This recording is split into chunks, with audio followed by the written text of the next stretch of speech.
নমস্কার, people voice নিউজে আপনাদের সবাইকে স্বাগত। আমি অরূপ। আরিয়াদহ কাণ্ড নিয়ে বাংলা উত্তাল। একের পর এক ভাইরাল ভিডিওতে যে নৃশংসতার ছবি সামনে আসছে, সেটা কিন্তু আগে সেরকমভাবে বাংলার জনগণ দেখেনি। কোথাও ক্লাব ঘরে নিয়ে গিয়ে চ্যাংদোলা করে পেটানো হচ্ছে, কোথাও একটা নাবালকের যৌনাঙ্গে সাঁড়াশি দিয়ে টানা হচ্ছে। সেটা সত্যি দেখা যায়নি। বাংলা শিউরে উঠেছে। বাংলা এরকম ঘটনা যেহেতু প্রথমবার, এভাবে যে হতে পারে, এভাবে যে কারোর ওপর অত্যাচার করা সম্ভব, সেটা কিন্তু সত্যি বাংলা প্রথমবার দেখলো। হয়তো অনেক ঘটনা আমরা শুনে থাকি, সেটা হয়তো লোকচক্ষুর অন্তরালে হয়, সেটা হয়তো শোনা যায় না, কারণ কতটুকুই বা সংবাদ মাধ্যমের সামনে আসে। এখন সমাজ মাধ্যম বা এই ভাইরাল ভিডিওর সাহায্যে অনেক কিছু যেমন আসছে, তেমনি অনেক ঘটনা জানাই যায় না। তেমনি একদম ঢিলছোড়া দূরত্বে আমাদের কলকাতার কামারহাটিতে, সেখানে যে একটি ক্লাবে এরকমভাবে নৃশংস অত্যাচার দিনের পর দিন হয়েছে, সেটা কিন্তু এই প্রকাশ্য ভিডিওগুলো না সামনে এলে আমরা জানতেও পারতাম না অত্যাচার বা নৃশংসতা কোন পর্যায়ে নামতে পারে। শুধু ছিল না যখন বিরোধীদের এই সমালোচনা, সংবাদপত্রের এই সমালোচনা, সেখানে কিন্তু একমাত্র মুখ্যমন্ত্রীর কোনো কোটেশন ছিল না। কিভাবে দেখছেন যে কোনো বিষয়ে, উনি প্রশাসনিক প্রধান, উনি কোনো বিষয়ে কিভাবে দেখেন সেটা তো আসল, কারণ প্রশাসনটা তার সেভাবেই চলে, ওনার কথাতেই চলে, ওনার নির্দেশেই চলে। সেই জিনিসটাই সবাই, এবং উনি তৃণমূল দলের হেড, ফলে তৃণমূলের আর কি রিয়াকশানগুলো সেই তালগোল পাকানো ছিল যে আমরা এক হচ্ছে পুরনো ভিডিও, তো পুরনো ভিডিও মানে কি সেটা লজিক্যাল হয় না, তো পুরনো ভিডিও অত্যাচার করলে কি সেটা লজিক্যাল হয়ে যায়? তো নানা প্রশ্ন যখন ভেসে বেরোচ্ছিল, তখন মুম্বাই যাওয়ার আগে মুখ্যমন্ত্রী মমতা বন্দ্যোপাধ্যায় কিন্তু মুখ খুললেন, এবং তিনি বিমানবন্দরে মুখ খুলে যা বললেন সেটা আমি আগে আপনাদের হুবহু বলে নিই। সেটা উনি যেটা বললেন, এটা উদ্দেশ্য প্রণোদিতভাবে পুরনো ঘটনা নতুন করে ছড়িয়ে দেওয়া হয়েছে, কিন্তু পুলিশ কি এবং কি কাজ করেছে তা বলা হচ্ছে না। এবং যেটা হচ্ছে উপনির্বাচনে তৃণমূলকে ড্যামেজ করতে 72 ঘন্টা আগে থেকে এইসব ভিডিও ছড়ানো হয়েছে, এবং এর জন্য তিনি বিজেপির এক সর্বভারতীয় নেতাকে দোষারোপ করেছেন। এবং এখানেও শেষ নয়, উনি বলেছেন 2021 সালের ঘটনা এটা। 2021 সালের যে ঘটনা, সেই সময় ওখানকার এমপি ছিলেন অর্জুন সিং, উনি সে কথাটাই বলেছেন। এবার আসা যাক মুখ্যমন্ত্রী যেটা বললেন, চলুন আমরা সেটা দেখি ওনার কথাগুলো। 2021 সালের একটা ঘটনা নিয়ে কোন একটা টিভি চ্যানেল, যদিও এটা মুকেশজির TV channel, I am sorry to say, এখানে আমি কোনো কম্প্রোমাইজ করি না। 21 সালের ঘটনা নিয়ে আমার ইলেকশন ড্যামেজ করবার জন্য গত 72 ঘন্টা ধরে একতরফা ভাবে একই নিউজ দেখিয়ে গেছেন, অথচ সেই সময়টা অর্জুন সিং ওখানকার এমপি ছিলেন, এবং যারা করেছিল তারা কিন্তু অ্যারেস্ট হয়ে এখনো জেলে আছে।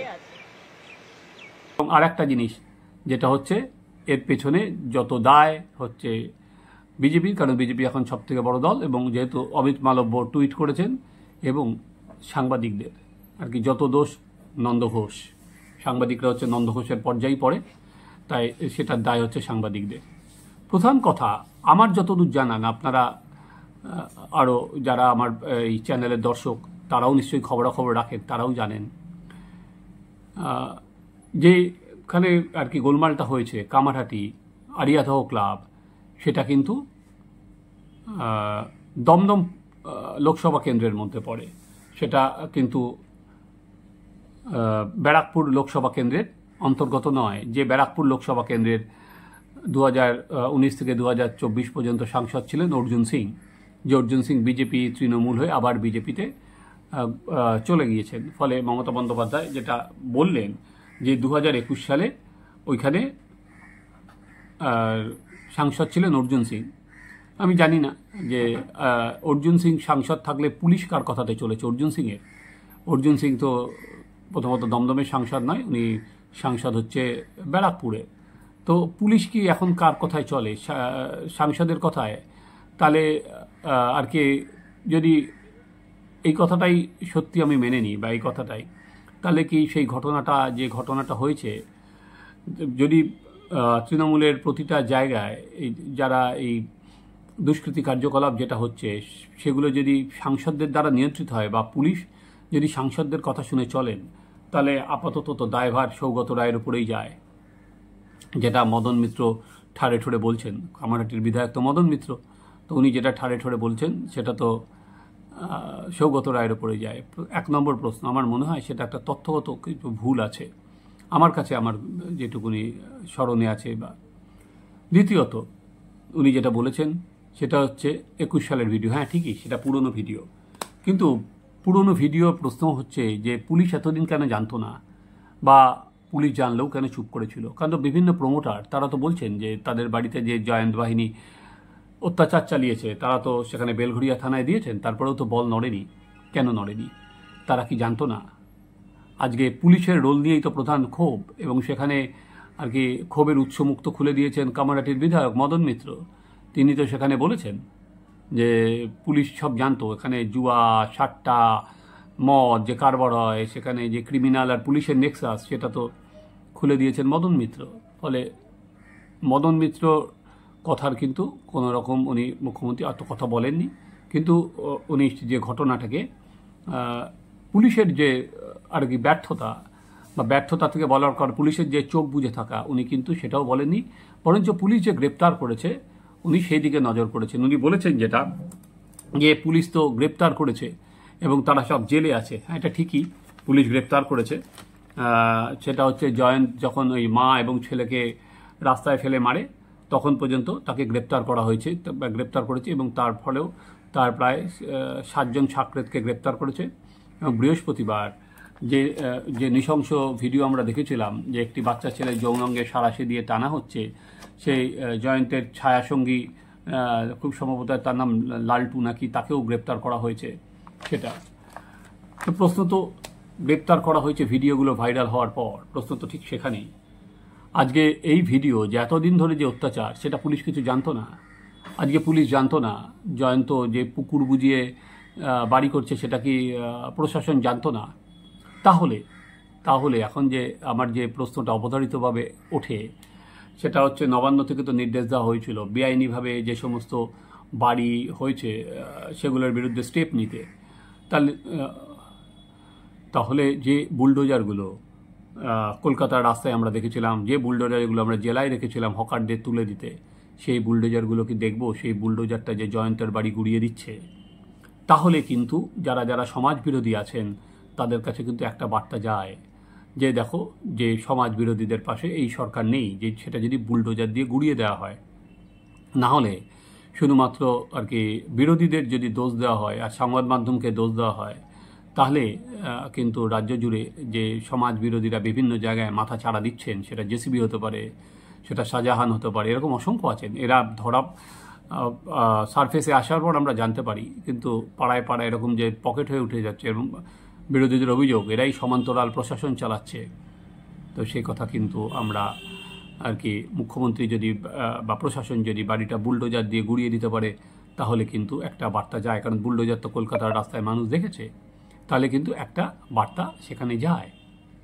এবার আসা যাক যে, এবং যেটা সবশেষে আমি জানি না উনি কি কড়া পদক্ষেপ নেবেন, কিন্তু আজকের যে কথা উনি বললেন সে কথা কিন্তু অনেকটাই বেশি রাজনৈতিকে, এবং জয়ন্তের এতদিনের যে উঠে আসা, তো আজকে অর্জুন সিংয়ের সঙ্গে যে সংস্পর্শের কথা বলা হয়েছে, তাতে ওনার মাথায় কার হাত ছিল এবং কিভাবে উত্থান, পুলিশি তদন্তে কতটা উঠে আসবে সে বিষয়ে তো একটা বড় কোশ্চেন মার্ক পড়েই যায়, ব্যাটহল উঠে আসবে কি না।